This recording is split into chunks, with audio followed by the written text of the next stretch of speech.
In the fall of 1994, two friends, Teresa 17 and Summer 18, were working in the sales department of a local distribution warehouse when two Army GIs were hired on in the production department part-time. It didn't take long before the local beauties caught the eye of the young soldiers, both 20 at the time, took the leap, and asked them out on a double date. Both accepted the invite, and the four bonded quickly over a night of cards and pizza. Little did Teresa and Summer know that night was the first date with what would later be both of their future spouses. Before we go any further, it is important that you know that this is not a love story. In fact, it's quite the opposite. Robert Zamora Hernandez Jr., the young GI who asked Teresa out, only had a few more months of his enlistment left with the United States Army. Unmotivated to re-enlist, Hernandez was ready to go back home to Rock Springs, Texas. There was only one thing stopping him, Teresa. His now serious girlfriend and whirlwind romance for the past 8 months, Hernandez took no time in asking the now 18-year-old for her hand in marriage. Young and naive, Teresa quickly accepted, not knowing that later this would be the biggest mistake of her life. The two married quickly in a small ceremony of immediate family and friends. It wasn't long after that Robbie's behavior began to change. Not long after they were married, Robbie began to show signs of not only jealousy, but intense narcissism, not only with Teresa, but to anyone who gave her praise or showed an act of kindness. The two had taken the NAP or CNA certification to initiate their careers into the medical field. When they received the results of the state board exam, Robbie became enraged after learning Teresa scored higher than him.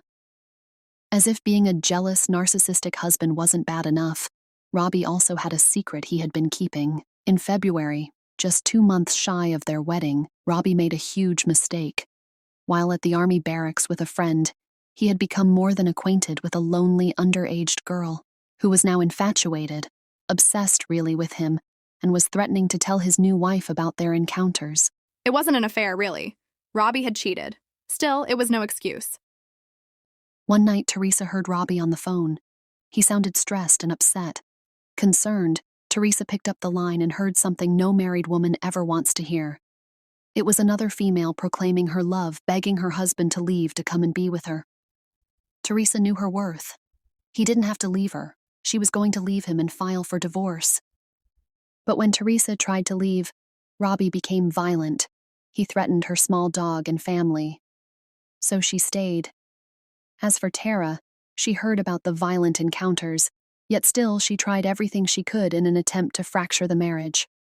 She would show up to Robbie's place of work, and even outings the couple went on together, trying to cause problems and come between the two, no matter how many times Robbie blew her off. Although Robbie was the one Tara was hyper-focused on, his marriage wasn't the only one she attempted to dissolve, not too long before she claimed to be pregnant by another young GI, a card she would attempt to play in her conquest of Robbie, unsuccessful with her attempt. Robbie received his discharge paperwork. The couple was so ready to leave the state and start over, they had already shipped their belongings to Rock Springs. They quickly packed what they had left into their vehicle and made the long drive to Texas, leaving the state and, more importantly, Tara behind.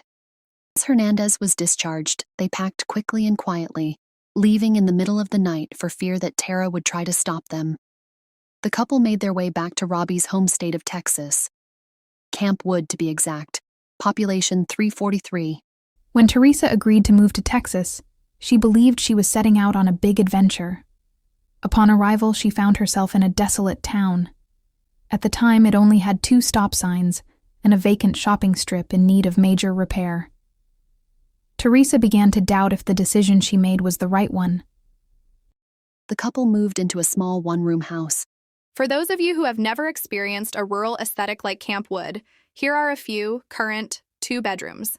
The 800-square-foot real estate is located on a corner lot. There's no acreage accounted for, but it has a large lot. It's noted the home needs only a little work. In just a matter of days, Robert's controlling behavior began to increase drastically. He tried to isolate Teresa, barking orders like a drill sergeant with unrealistic expectations. It wasn't long before Robert became physical again. In May of 1996, he was charged with assault and battery causing bodily injury. It took several times for the local police to finally charge Robert. The situation was becoming increasingly dangerous. Teresa, far away from home, felt trapped. She attempted to leave Robbie several times, but was brought back through fear and even one time, physically. He stalked her at work, even broke into her house and waited in the dark for her to come home. She begged and pleaded with the small-town police department to do something. But she was met with resistance due to Robbie's father and grandfather's connections. Only a handful of reports were actually filed, although dozens were made. One included a weapon and another the violent unaliving of her dog. After another terrible encounter with Robbie, Teresa was lost. She had no one. No one, that is, until a friend from work, Genevieve, who had witnessed Robbie's abuse towards Teresa firsthand, offered her a place to stay until she could catch a flight back home. Teresa graciously accepted. In the wee hours of December 1st, 1996, Hernandez set off towards Genevieve's house with the intentions of kidnapping his wife. Upon arrival, Hernandez flattened the back tires of the Ford Festiva sitting in the front yard. He then found an unlocked window which he managed to crawl through. Once inside, he disabled the telephone in the kitchen and creeped into a dark corner. Genevieve heard the commotion and went to investigate. Only holding a small child's Nerf bat, she approached the large, shadowy figure when Hernandez lunged with a knife in hand. Teresa heard Genevieve scream Robert's name, followed by screams of sheer terror. She ran as fast as she could to the neighbor's house for help. Genevieve fought hard. The crime scene revealed a horrific struggle. In an attempt to save her 4-year-old child and seek safety, already bleeding and badly injured, Genevieve ran toward her bedroom. Hernandez, in an intense rage, ran after her, continuously attacking. Genevieve tried to fight, breaking the handle to the Nerf bat. Hernandez repeatedly plunged object after object into the helpless 20-year-old as she laid over her son until each object fractured at the handle. She was then dragged back to the kitchen where other objects were used to puncture her lifeless body. Finally, Hernandez stopped, where he was met with dead silence. A coward, Robert fled, but was met at the back door by James. The neighbor, Teresa, alerted. Hernandez began attacking James, who was able to strike Hernandez with a flashlight, which caused him to retreat into the darkness. Officers arrived on scene and briefly chased Hernandez before quickly apprehending him. Deputies obtained a red backpack at the scene, which Hernandez discarded during the pursuit. Once Hernandez was apprehended, Teresa, James, and his wife Marilyn made their way back to Genevieve's in an attempt to render aid. But it was too late. Her lifeless body was laying face down on the kitchen floor. The officers were immediately told that Genevieve had young children and that they were believed to be in the house. Her son was found huddled in a bedroom closet, visibly terrified. Teresa, Robert's wife, who had suffered years of abuse, and now the loss of her best friend, was inconsolable. She had grown close to Genevieve's family, specifically her mother and children. She was riddled with guilt and didn't know how she could ever face them. Unfortunately, she would never get the chance. After her statement was taken, Teresa was escorted by law enforcement to the airport, where she boarded a plane home to her family. Never returning to Texas. Meanwhile, back at the police station, Hernandez fully confessed. There was a mountain of evidence stacked against him. Not only were there several eyewitnesses, he was found covered in blood at the scene. All 5 murder weapons were also found there, 2 of which were on him, and the handwritten letters he aimed to plant in an attempt to frame his wife. Taken from Hernandez himself, 1 pair of camouflage pants blood, 1 pair of Reebok's rubber sandals blood, light brown t-shirt blood, camouflage fatigue top long sleeve shirt blood, pair of olive green socks, 1 watch blood, pair of underwear black red. Blood evidence taken from Hernandez's physical body.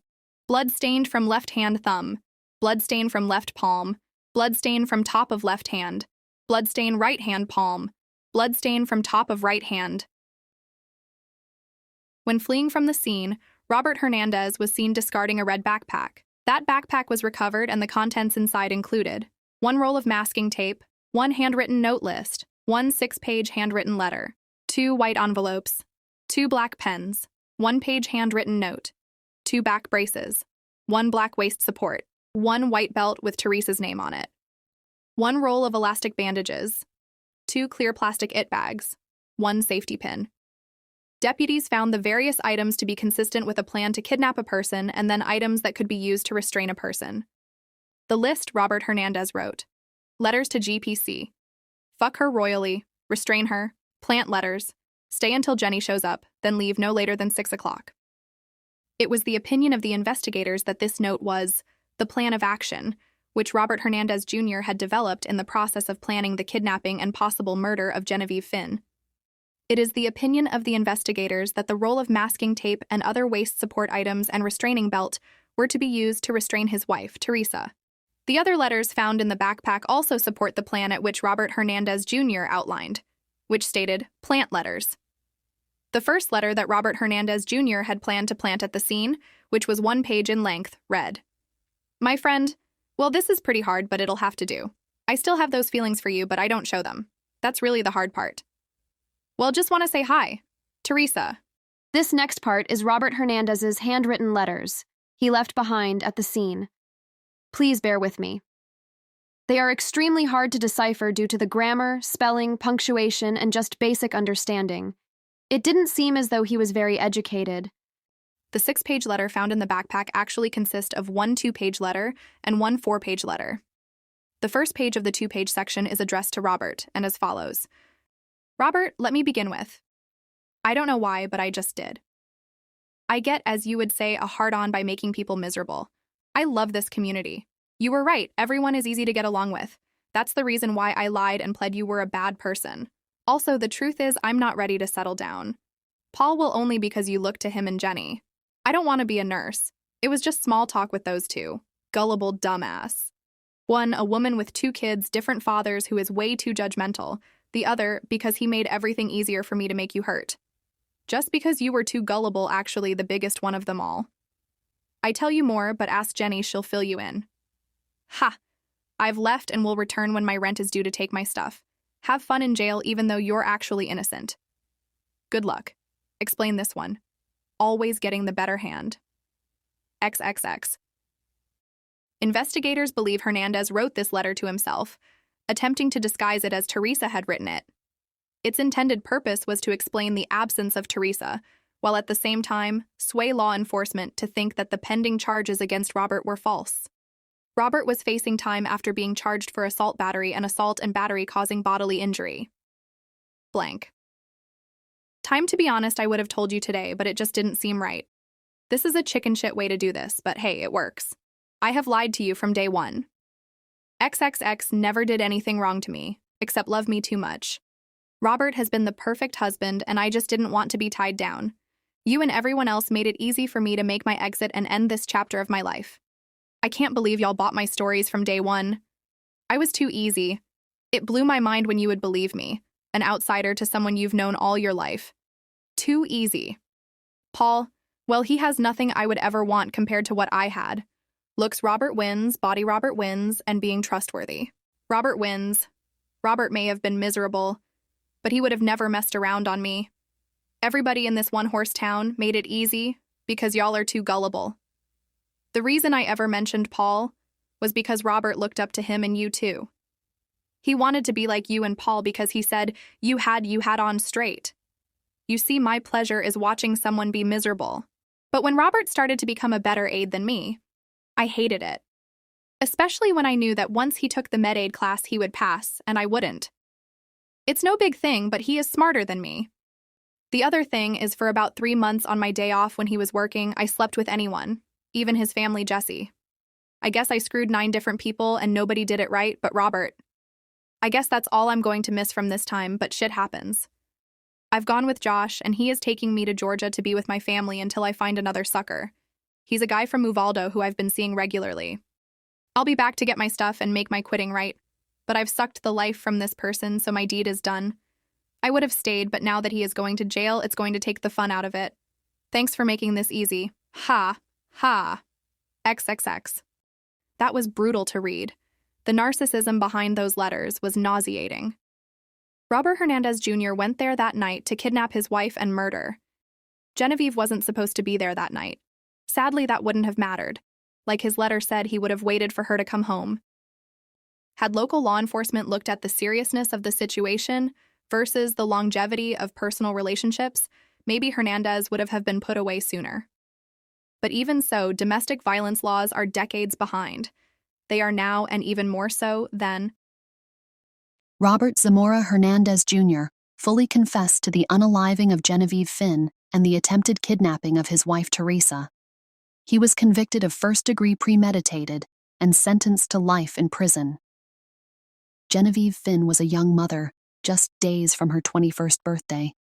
An amazing friend, she took Teresa in an effort to help her escape the clutches of domestic violence. She fought hard for the life of her friend, her 2 innocent children, and ended up losing her own at the hands of Robert Zamora Hernandez Jr., a 6-foot, 190-pound military-trained monster. She was a hero,